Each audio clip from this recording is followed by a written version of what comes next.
نحمده ونصلي ونسلم على رسوله الكريم أما بعد أعوذ بالله من الشيطان الرجيم بسم الله الرحمن الرحيم قد جاءكم من الله نور وكتاب مبين صدق الله العظيم وصدق رسوله النبي الأمين الكريم ونحن على ذلك لمن الشاهدين والشاكرين والحمد لله رب العالمين.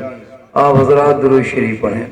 اللهم صل على سيدنا مولانا محمد وعلى آل محمد وصحابه بارك وسلم صلاة وسلام عليك يا رسول اللہ.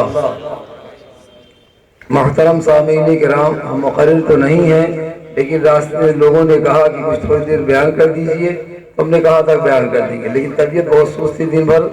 اب بہرحال جو صاحب لینے گئے تھے بار بار کہہ رہے ہیں تھوڑی دیر کچھ عمل کیے دیتے ہیں. اللہ تعالیٰ ارشاد فرماتا ہے یقیناً تمہارے پاس اللہ کی جانب سے ایک نور آیا اور ایک روشن کتاب آئی. میرے بزرگوں دوستو، نور سے مراد مفسرین کرام نے حضور صلی اللہ علیہ وسلم کی ذات گرامی کو لیا ہے اور کتاب مبین سے مراد قرآن حکیم کو لیا ہے. اے میرے بزرگوں دوستو، اگر دنیا میں آدمی کو کوئی کتاب پڑھنی ہو تو اس کے لیے روشنی کی ضرورت ہے. چاہے دن کے اجالے کی ضرورت ہو یا رات میں لٹری کی ضرورت ہو، بغیر اجالے کے آدمی کتاب نہیں پڑھ سکتا. تو اللہ تعالیٰ نے دنیا کے مجاز کے مطابق پہلے نور کو بھیجا، روشنی کو بھیجا، اور اس کے بعد اپنی مقدس ترین کتاب قرآن حکیم کو نازل فرمایا تاکہ اس نور میں قرآن حکیم کو پڑھا جا سکے. پتہ یہ چلا اگر آدمی نور مصطفیٰ کے بغیر قرآن کو پڑھنا چاہے تو ہدایت نہیں مل سکتی.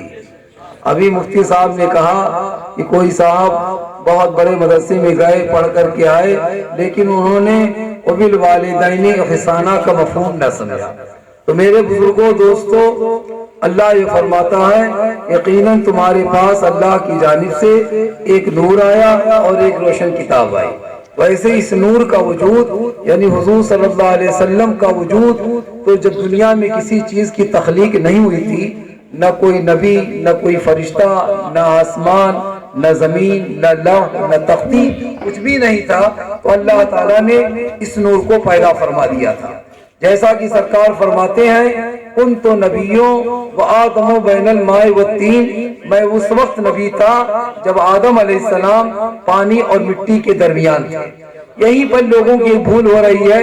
عام طریقے سے یہ بدعقیدہ لوگ لکھتے کہتے چلے آ رہے ہیں کہ حضور صلی اللہ علیہ وسلم کو نبوت 40 سال کے بعد ملی. نعوذ باللہ من ذالک.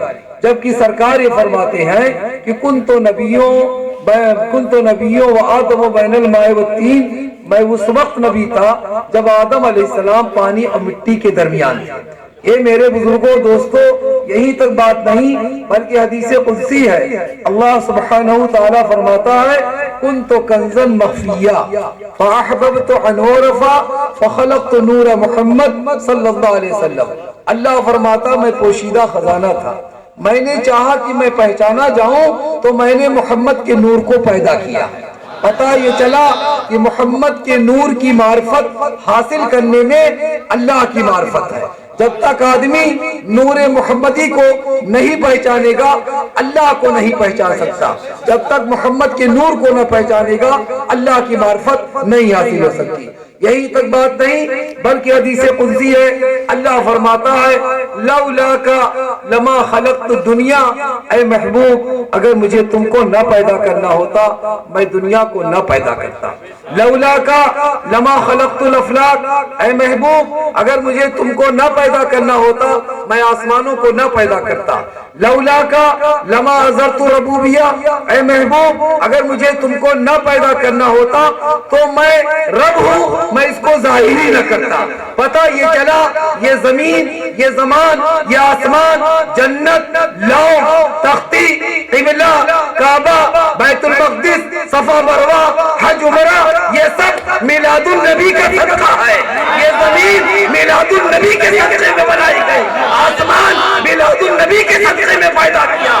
اگر کسی کو میلاد النبی سے انکار ہے تو میلاد والی زمین میلاد والے آسمان کو چھوڑ کر کے باہر چلا جائے گا۔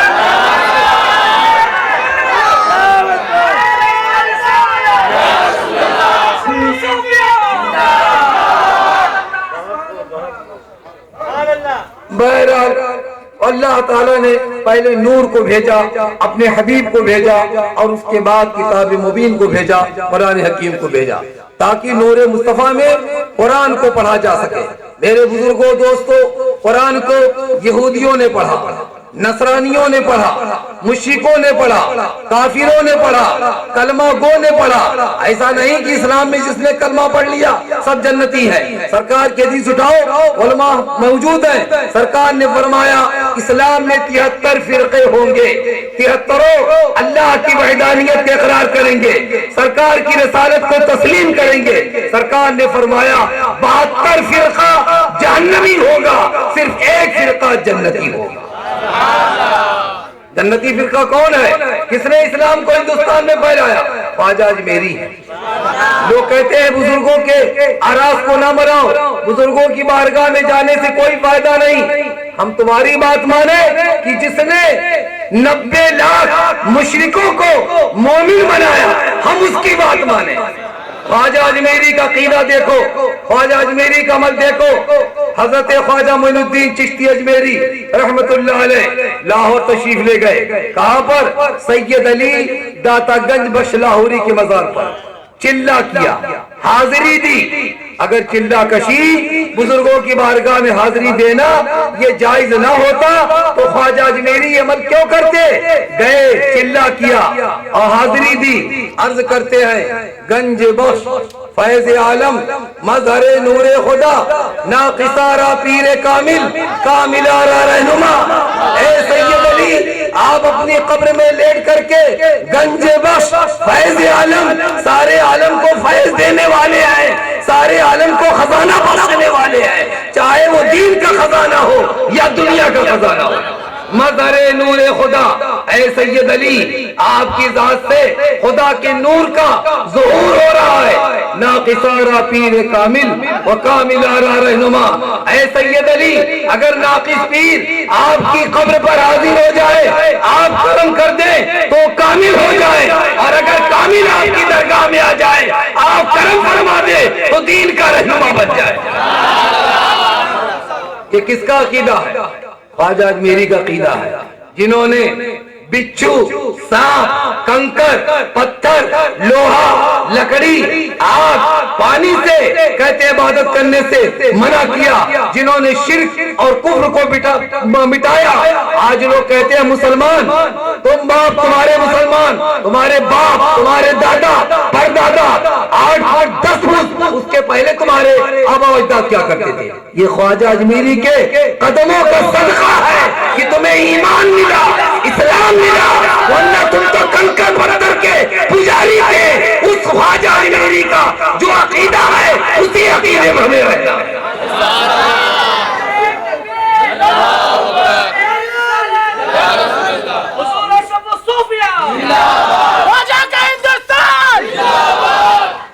میرے بزرگوں دوستو، اللہ کے رسول صلی اللہ علیہ وسلم نور ہے، اور قرآن یہ کہتا ہے یضل بہ کثیرا ویہدی بہ کثیرا۔ ایسا نہیں کہ قرآن کو سب پڑھ کر کے ہدایت پائیں گے، بہت سے لوگ گمراہ بھی ہوں گے، بہت سے لوگ ہدایت پائیں گے۔ تو ہدایت کون پائے گا؟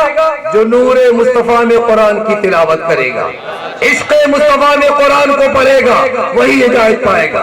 اے میرے بزرگوں دوستو، میں بارگاہ دور نبی صلی اللہ علیہ وسلم کی طرف آپ کو لے چلوں۔ اللہ کے رسول صلی اللہ علیہ وسلم تو پیدائشی نبی ہیں، جب آپ بشر کے لیے انسان نہیں تھے، بشکل نور اپنے رب کے حضور موجود تھے، تب بھی نبی تھے۔ بہرحال آپ دنیا میں تشریف لائے، اپنے طریقے سے خدا کی بندگی کر رہے ہیں، اللہ کو یاد کر رہے ہیں۔ حکم ہوا، نبوت کا اعلان فرمایا، اہل مکہ سے فرمایا یا ایھا الناس قولوا لا الہ الا اللہ فقد تفلحوا۔ اے لوگو، تم اس بات کی گواہی دو کہ اللہ کے سوا کوئی معبود نہیں تو تم کامیاب ہو جاؤ گے۔ مشرکین مکہ نے اس اعلان کو سننے کے بعد بہت سے لوگوں نے حضور صلی اللہ علیہ وسلم کی بات کو تسلیم کیا، لیکن قریبی رشتہ دار قریشی ہاشمی عبد المطلب کے بیٹے جیسے ابو جہل ابو لہب ان لوگوں نے انکار کیا۔ یہ کون تھے؟ مکی تھے، ہاشمی تھے، قریشی تھے، عربی تھے، خانہ کعبہ کا طواف کرنے والے لوگ۔ ابو جہل بھی طواف کرتا تھا، ابو لہب بھی طواف کرتا تھا، مشرکین مکہ بھی خانہ کعبہ کا طواف کرتے تھے، انہوں نے انکار کیا۔ چنانچہ اللہ کے رسول صلی اللہ علیہ وسلم کی دعوت پر لوگوں نے لبیک کہنا شروع کیا، جوق در جوق لوگ اسلام سے وابستہ ہونے لگے۔ ابو جہل نے بڑی کوشش کی، ابو لہب نے بڑی طاقت لگائی، لیکن کوئی طاقت نہ کام لا سکی۔ چنانچہ ابو جہل نے، ابو لہب نے جناب ابو طالب جو حضور صلی اللہ علیہ وسلم کے مشفق چچا تھے ان کے پاس گئے اور جانے کے بعد کہا، اے ابو طالب جا کر محمد سے کہہ دو اگر انہیں مال کی ضرورت ہے عرب کا مال اکٹھا کر کے ان کے قدموں میں پیش کر دیا جائے گا، اگر سرداری کی ضرورت ہے ہم انہیں اپنا سردار مان لیں گے، لیکن ایسا کریں محمد صلی اللہ علیہ وسلم خود تو کلمہ پڑھیں، اللہ کو ایک مانیں، اور کہتے ہیں اپنی نبوت کے بارے میں خود وہ کہیں، لیکن ایسا وہ نہ کریں کہ اہل عرب کو، اہل مکہ سے وہ کہیں کہ لات کی عبادت نہ کرو، عزا کی عبادت نہ کرو، بتوں کی پوجا نہ کرو، اس بات کا اعلان نہ کریں۔ حضور صلی اللہ علیہ وسلم کی خدمت میں آپ کے شفیق چچا جناب ابو طالب گئے، عرض کیا، اے محمد صلی اللہ علیہ وسلم ابو جہل کا، ابو لہب کا کہنا ہے، آپ کی کیا رائے ہے؟ سرکار نے فرمایا، اے چچا جان اگر ایک ہاتھ میں چاند ایک میں سورج دے دیا جائے، مجھے اس سے باز رہنے کے لیے کہا جائے، میں باز نہیں آ سکتا۔ سارے انبیاء مرسلین اسی کام کے لیے تشریف لائے کہ وحدانیت کی تعلیم دے، میں اسی کام کے لیے آیا ہوں، میں اس کام سے باز نہیں آ سکتا۔ چنانچہ ابو لہب ابو جہل کی کوئی بات سمجھ میں نہ آئی۔ اس زمانے میں یمن میں ایک امیر کبیر انسان رہتا تھا جس کا نام حبیب تھا، حبیب امنی۔ اس نے مکہ والوں پر مال و دولت کے ذریعے بڑا احسان کیا تھا، اہل مکہ اس کے احسانات سے دبے ہوئے تھے۔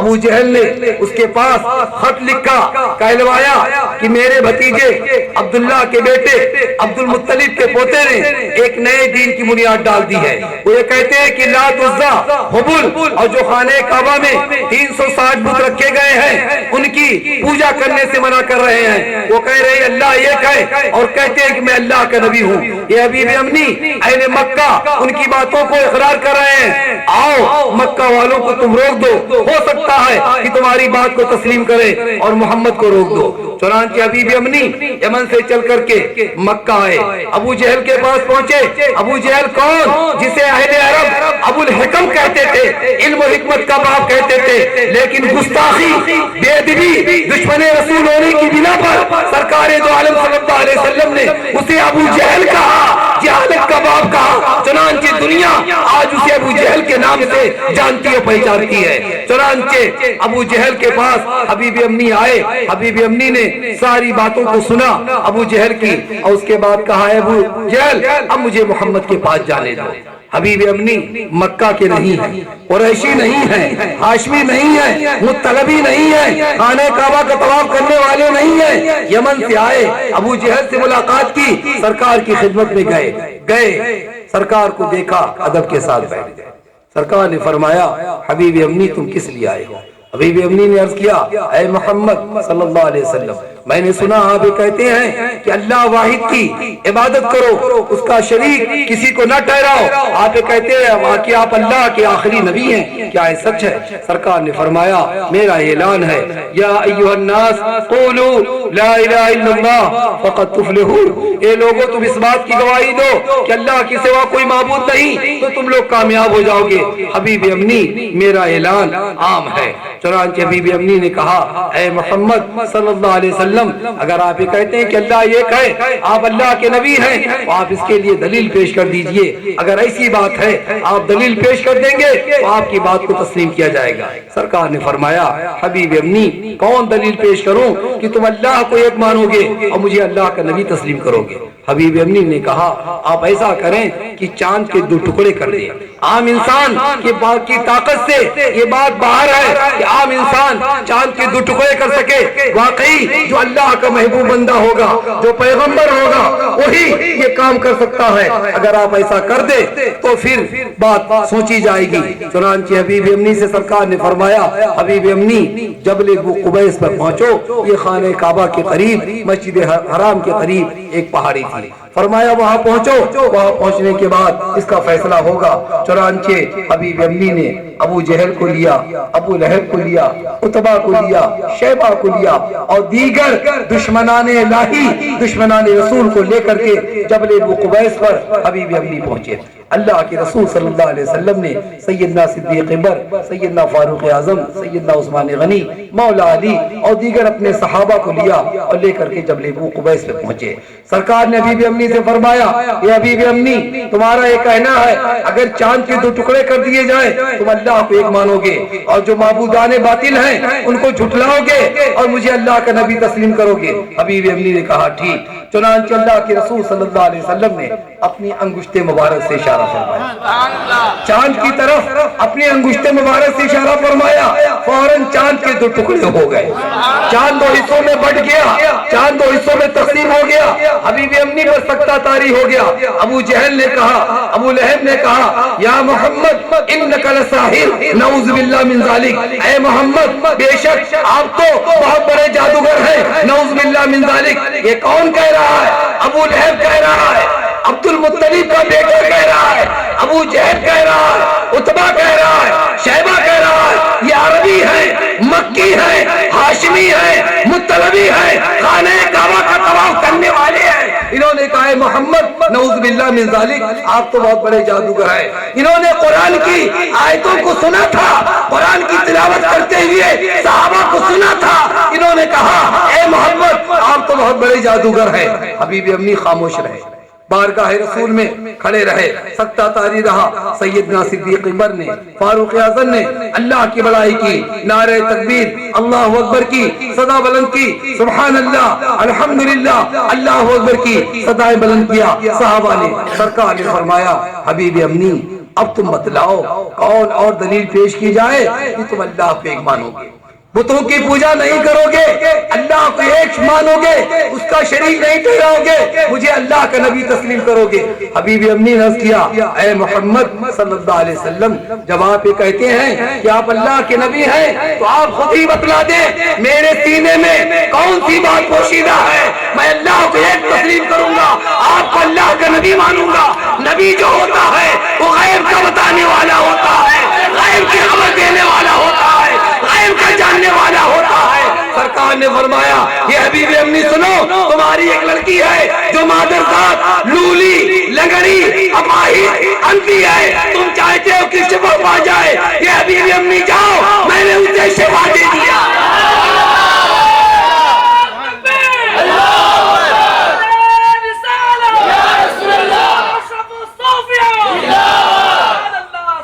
اے میرے بزرگوں دوستو, یہاں پر آپ غور کیجئے, مشرکین مکہ کا عقیدہ جو تھا کہ نبی غیب کا جاننے والا ہوتا ہے, غیب کی خبر دینے والا ہوتا ہے, غیب کا بتانے والا ہوتا ہے.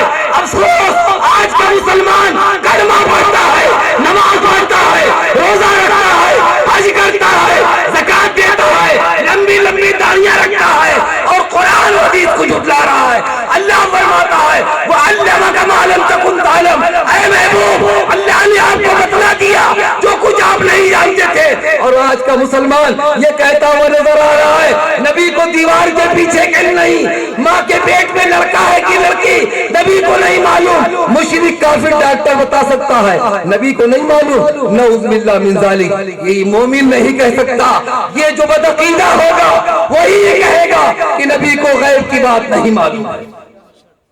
بہرحال میرے بزرگوں دوستو, جب سرکار نے فرمایا حبیب امی قدم رسالت پہ گر پڑے، عرض کی اللہ کے رسول صلی اللہ علیہ وسلم آپ مجھے کلمے کی تلقین کرے۔ چنانچہ سرکار نے انہیں کلمے کی تلقین کی، انہوں نے کہا اشہد ان لا الہ الا اللہ واشہد ان محمد رسول اللہ، میں گواہی دیتا ہوں کہ اللہ کے سوا کوئی معبود نہیں، اور گواہی دیتا ہوں کہ بے شک محمد صلی اللہ علیہ وسلم اللہ کے رسول ہیں۔ اور اس کے بعد حبیب امی نے کچھ احکامات سیکھے، یمن پہنچے، دروازے پر دستک دیا، کھٹکھٹایا، وہ لڑکی جو مادرزاد لولی لنگڑی اپاہج اندھی ہے دروازہ کھولتی ہے، کہتی ہے اشہد ان لا الہ الا اللہ واشہد ان محمد رسول اللہ، میں گواہی دیتی ہوں کہ اللہ کے سوا کوئی معبود نہیں اور محمد صلی اللہ علیہ وسلم اللہ کے رسول ہیں۔ حبیب امی نے کہا یہ بیٹی یہ تو بتلا یہ کلمہ تجھے کس نے سکھلایا؟ اس نے کہا اے بابا جان، ایک نورانی پیکر کالی زلفوں والے آقا تشریف لائے، انہوں نے کرم فرمایا، مجھے شفا یابی ہوئی، صحت ملی، انہوں نے فرمایا میں نے تیرے باپ کو مکہ کی سرزمین پر اسلام سے وابستہ کر لیا ہے، دامن اسلام سے، اب تجھے کلمہ پڑھانے کے لیے آیا ہوں۔ اسی نورانی پیکر نے مجھے کلمہ پڑھایا ہے۔ اب غور کرنے کی بات ہے، حبیب امی یمن کے تھے، مکہ کے رہے، مطلبی نہیں تھے، عبد المطلب کے بیٹے پوتے نہیں تھے، ہاشمی نہیں تھے، قریشی نہیں تھے، لیکن حبیب امی نے سرکار کو دیکھا، دل میں محبت پیدا ہوئی، عشق پیدا ہوا، ہدایت مانگے، اور حبیب امی کے علاوہ ابو جہل، عتبہ، شیبہ، ابو لہب سرکار کو دیکھتے رہے، قرآن کی تلاوت کرتے ہوئے صحابہ کو سنتے رہے، لیکن ہدایت نہ مل سکی۔ پتہ یہ چلا جو انسان عشق مصطفیٰ میں، نور مصطفیٰ میں قرآن کو پڑھے گا اسے ہدایت ملے گی، تو عشق مصطفیٰ میں قرآن کو نہیں پڑھے گا اسے ہدایت نہیں مل سکتی۔ وآخر دعوانا ان الحمدللہ رب العالمین۔